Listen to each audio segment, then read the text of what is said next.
1.0 İnformatika və onun əsas anlayışları. İnformatika, informasiyanın xassələrini, informasiyanın proseslərini öyrənən elm sahəsidir. İnformatika termini ilk dəfə 1960-cı ildə fransızlar tərəfindən elmə daxil edilmişdir. İnformatika termini ilk dəfə 1957-ci ildə Alman alimi Karl Steinbuch tərəfindən işlədilmişdir. İnformatika termini informasiya və avtomatika sözlərinin birləşməsindən yaranmışdır.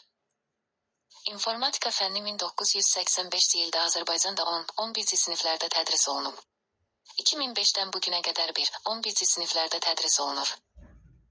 İnformasiya, xəbər, məlumat, ifadə, izah, fakt deməkdir. İnformatikada xronoloji ardıcıllıqlar. 1. Verilən. 2. İnformasiya. 3. Bilik. Verilən latınca edatum fakt sözündən yaranıb. İnformasiya, mənası olan başa düşülən deməkdir. Bilik dərk edilmiş informasiyaya deyilir. Verilənlər özlərdə 4 tipə ayrılır. Hesabı, rəqəm tipli 1,2,3n. Mətni, simvol tipli yazmaq, oxumaq, bir qələm. Məntiqi, true və false şəklində ifadə olunur. True müsbət, doğru mənada ifadə olunur 1. False mənfi, yalan mənasında ifadə olunur 0. İnformasiyanın növləri. Qəbul edilmə növləri, yəni 5 duyğu üzvü vardır. Göz, vizual 90%. Dəri, daktil. Qulaq, səsli audio 9%. Dil, dad. Burun, qoxu. Burun, dəri, dil 1% təşkil edir. İnformasiyanın formaları. 1. Analog, kəsilməz, insan tərəfdən başa düşülə bilən, istifadə edilə bilən informasiyanın formasıdır. 2. Rəqəmsal, diskret kəsilən, 0,1 yalnız kompüter tərəfindən başa düşülən, yəni kompüterin başa düşdüyü informasiyanın formasıdır. İnformasiyanın prosesləri.